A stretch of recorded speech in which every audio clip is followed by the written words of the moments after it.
Mesdames et messieurs, merci de suivre les programmes de ADTV, la chaîne du 21e siècle. C'est parti pour l'édition du soir. L'actualité de ce mercredi, blocage de Ayib Daffé devant la DGE. Les avocats d'Ousmane Sonko menacent Thiendella Fall et si de poursuite. Cérémonie de vernissage, tradition en langue nationale du livre du président de la République Macky Sall dénommé Sénégal au cœur. Campagne arachidière, les paysans gagnent 280 francs CFA le kilogramme et perdent 300 milliards de francs CFA. Première édition du Forum humaniste national du Sénégal prévu le samedi 6 janvier 2024. Le coordonnateur du comité d'organisation étale le programme. C'était tout pour les titres. Tout de suite le développement.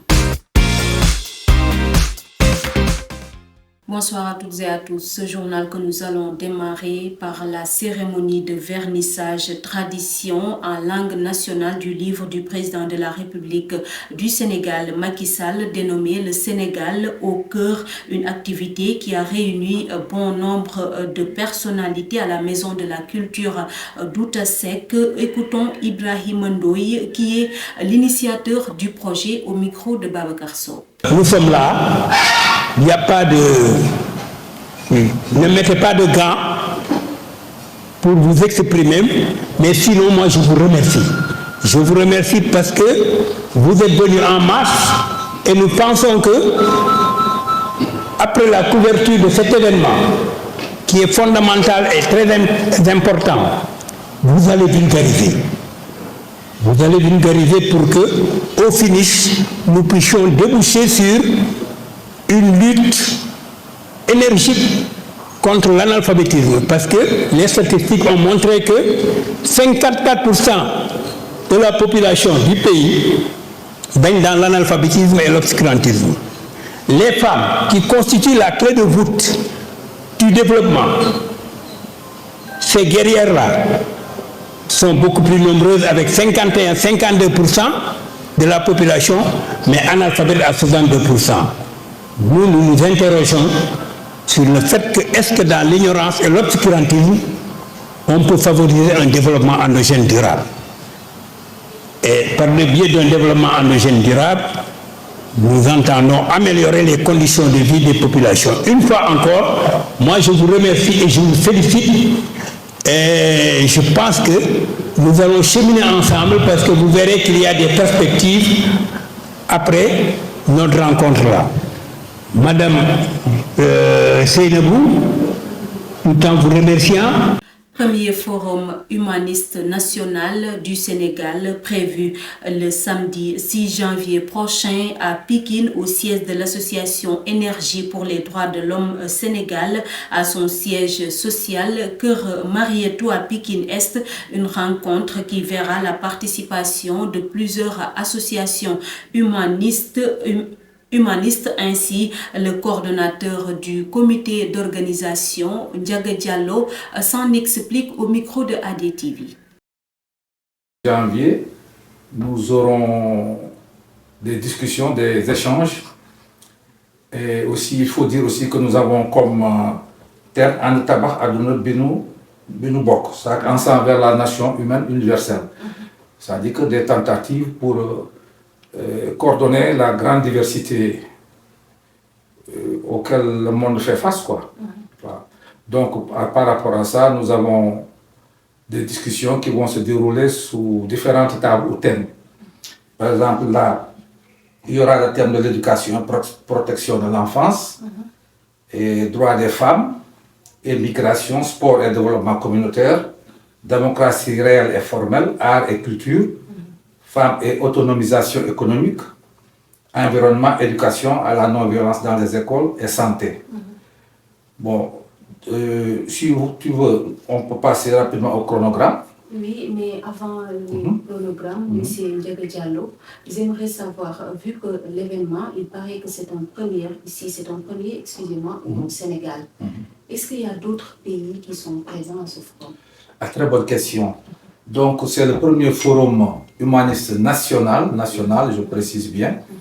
Et il y aura différentes associations même qui vont être présentes. Donc, on peut noter des associations qui travaillent qui sont dans l'énergie, parce qu'il faut dire que le maître d'œuvre, c'est Énergie pour les droits de l'homme sénégalais. L'association agricole Ars Momel, relayée par nos confrères, exprime un vif mécontentement envers l'État du Sénégal, l'accusant d'avoir provoqué d'importantes pertes financières pour les agriculteurs en fixant le prix du kilogramme d'arachide à 280 francs CFA, compte rendu signé Koumba Faye. kuréel gi ëmb béykatu gerte yi ñu gën ko xam ci Aar Sa Moomeel maire bu Futtu di joxoñ baaraamu tuuma état bu Sénégal gannaaw ba ñuy xamle ne moom moo waral ñu nar a perte ci seen njiwum gerte gi gannaaw ba état bu Sénégal fixé njëg yi ci $4.7 ci suñu koppar ñuy xamle ne rek ñoom kuréel googu di Aar Sa Moomeel di wax ne loolee dina tax ñu ñàkk lu toll ci 300 milliards ci suñuy koppar naka noonee sax lañuy wax ne njëg boobu état bi fixé waru ko woon a fixé ñoom waa Aar Sa Moomeel nag di xamle ne seen njiw mi ren war na toll ci 1,7 tonnes ci gerte looloo waral sax ñuy wax ne njëgum gerte bi nga xamante ne état jël na ko muy $4.7 mënoon na doon 500 francs maanaam téeméeri dërëm ci suñu koppar kilogramme bi. Le collectif des avocats d'Ousmane Sonko s'est indigné des événements qui se sont déroulés ce mardi devant les locaux de la Direction générale des élections où le mandataire de leur client Ayib Daffé a été bloqué devant l'entrée, de même que l'huissier de justice et leur collègue maître Ciré Clédor Ly. Terminons ce journal avec la conférence de presse des acteurs du film Dent pour Dent de Otis Mbaye ce mercredi 20 décembre 2023. Après une vingtaine de minutes de projection du film dont plusieurs sujets d'actualité ont été débattus, les acteurs principaux, le réalisateur et le producteur face à la presse pour expliquer le contexte du film Dent pour Dent qui sera disponible ce vendredi 22 décembre 2023. Mami Mbaye, que je vous propose de suivre au micro de Babacar Sow. C'est notre film Dent pour Dent. On fera l'avant-première demain déjà, Inch'Allah. Et puis vous dire que ça va être disponible dans toutes les salles. Comme ça, le public sénégalais, africain, tout le monde pourra voir maintenant notre film Dent pour Dent qui vient de sortir.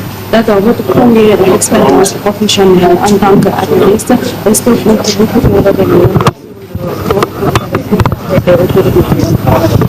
Bon, après c'est pas la première expérience, on va dire, mais le premier long métrage.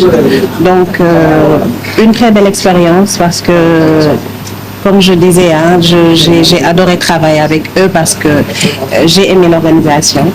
Souvent, c'est ce qui nous fatigue, nous les acteurs, c'est-à-dire faire durer les choses, des journées interminables, parfois mal organisées. Mais vraiment, tout était bien organisé à la minute près. On savait à telle heure, à telle seconde ce qu'on allait faire, qu'est-ce qui allait suivre. Donc, c'était vraiment une très belle expérience et surtout incarner le rôle du docteur Viviane. Ça m'a énormément plu en tant que... Le rôle on va dire le rôle d'une femme indépendante, mais en même temps mère et épouse, et qui a pu lier tous ces rôles. Mesdames et messieurs, c'est la fin de ce journal. Merci de l'avoir suivi sur ADTV, la chaîne du 21e siècle. Rendez-vous très prochainement.